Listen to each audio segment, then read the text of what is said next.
जो आप दे रहे हो और जो दे रहे हो उसमें मैं खुश हूँ। चलो धन्यवाद। दोनों बराबर है।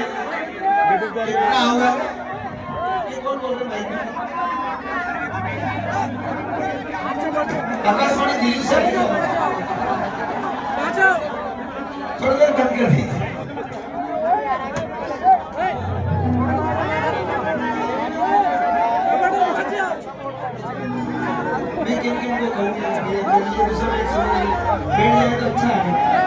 सांवरिया सेठ की ये सांवरिया सेठ दे दे। इस भजन की रियल स्टोरी सच्चाई में आपको बताना 2 मिनट लगेंगे। बाद में बताऊंगा भजन हो के लिए आपके लोग बताए। बोले सांवरिया सेठ की ये सांवरिया सेठ दे दे। एक मेरा दोस्त है, सुनना सभी, एक मेरा दोस्त है जो रोज सुबह उठता है, चाय पीता है, फिर वो बस स्टैंड पे जाता है और नाश्ता करता है, चाय पीता, आराम से बैठ के वहां पे बातें में ठाके लगाता है, कहता है ग्राम पंचायत के चुनाव हमारे सर पर तो नहीं बनेगा। ठीक, उसके बाद में वो वापस बस स्टैंड से अपने घर आता, फिर वो नहाता धोता आराम से एकदम बढ़िया, फिर वो अगरबत्ती करता भगवान के और फिर चला जाता अपने रूम में। रूम में जाने के बाद सुबह सुबह एक बात बता रहा हूँ, रूम में जाने के बाद में खाना खाया, रूम में गए और गर्मियों के दिनों में एसी का रिमोट हाथ में लिया, आराम से उस पलंग पे लेट गए, सो गए और एसी को कर दी ऑन। और फिर वहां सोने के बाद में वो क्या कहता, सुनने सावरा मिठिया वाला ये मैंने काली गाड़ी।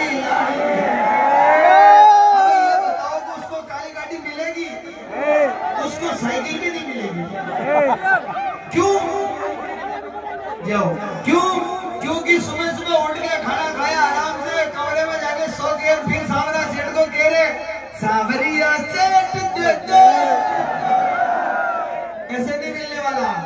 मैंने कहा ना, जो अपने कर्म करेंगे, जो मेहनत करेंगे और मेहनत के साथ में भगवान सांवरिया सेठ को अपना आधार रखेंगे तो उनके जीवन में हमेशा जिंदगी में वो खुश रहेंगे। बाकी बिना कमाया, बिना मेहनत किए हुए कहीं से कुछ नहीं मिलता। इसलिए तो मैं कह रहा था ना कि अभी वो बताऊंगा भजन, ये मेहनत करोगे ठाकुर जी के भक्ति करोगे तो आपको मिलेगा। बोले सांवरिया सेठ की जय हो। इस भजन की लिखने के पीछे की वजह और रियल सच्चाई में आपको बता रहा हूँ। भजन बिल्कुल छोटा सा गाऊंगा। इस भजन को सन 1972 में कवि गणेश जी ने लिखा था और जिस समय उन्होंने भजन लिखा उस समय उनके घर में खाने के दाने नहीं थे। प्रशासन, पुलिस प्रशासन, राजस्थान पुलिस, जो हमारे प्रशासन यहाँ पे सहयोग कर रहे हैं, आप इसको बड़ा ध्यान से सुनना, इस रियल सच्चाई को। कवि गणेश जी ने इस भजन को लिखा। भैया 2 मिनट रुको। 1972 में इस भजन को लिखा। 1979 के अंदर उनका स्वर्गवास देहांत हो गया। जब उन्होंने इस भजन को लिखा उस समय उनके घर में खाने के दाने नहीं थे, बहुत गरीब निर्धन स्थिति थी। उस समय उन्होंने इस भजन को लिखा। सांवरिया सेठ को कहा, प्रभु थारे नोटा ने खई करे रे सांवरा, तू तो खुद लक्ष्मी को भरतार भगवान, नोट तो मारे छाया।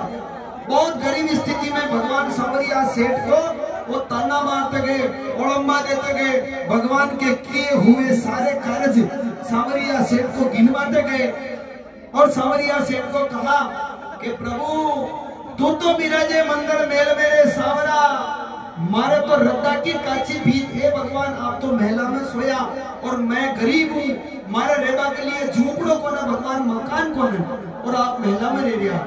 भगवान सांवरिया सेठ ने फूल ताना मारता गया, लड़ता गया, झगड़ता गया, भगवान ने ओलवा देता गया। भगवान ने क्यों कि प्रभु नरसी की नानी के मायरो ले गया जो वहां खई था कि जामन जाए बहन ही, जो नरसी का हेला पे गेला हो गया और मैं गरीब निर्धन आपको अरदास प्रार्थना लगा रही हूँ, भगवान आप मारो न सुन लिया। इस पूरे भजन में लिखने के बाद, ओलंबा देने के बाद में भगवान सांवरिया सेठ को कहा कि भगवान कशारे सेठा ने जाऊं जात मारे सांवरा, थारा पे ना कोई दिखे सेठ रे, भारत का बोरा दे दे। कोई अगर गरीब आदमी हो ना, मार्केट से पेट वैल्यू उठ चुकी होगी। अगर वो किसी पैसे वाले के पास में पैसे उधार लेने के लिए जाएगा तो उसको पहली बात तो शक्ल देख के मना कर देंगे, पैसा है ही नहीं। हाँ सही बात है, मना कर देंगे, पैसा है ही नहीं। फिर उसको कहीं कहीं मजबूरी में जाएगा बेचारा, 5 रुपए 10 रुपए 15 रुपए 20 रुपए ब्याज सैकड़ा से पैसा लेके आएगा और फिर उसको पैसा मिलेगा और अगर समय पे ब्याज नहीं दिया तो उसके पेनल्टी भी लगेगी। अब बताओ बेचारा वो ब्याज भरेगा, घर चलाएगा, कैसे करेगा? तो भगवान सांवरिया सेठ को कवि ने कहा कि प्रभु कैसे सेठाने जाऊं, जात मारे सांवरा थाना पर मोटो सेठ में कोई नहीं दिखे।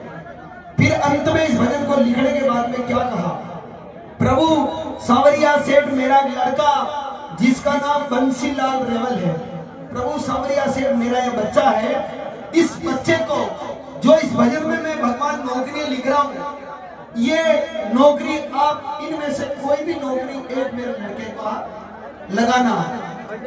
भगवान सांवरिया सेठ को उस भजन में कहा, पहले उनका नाम लिया कि दूती गणेश द्वार पे सांवरा पढ़कर भिखारी मांगू भीख।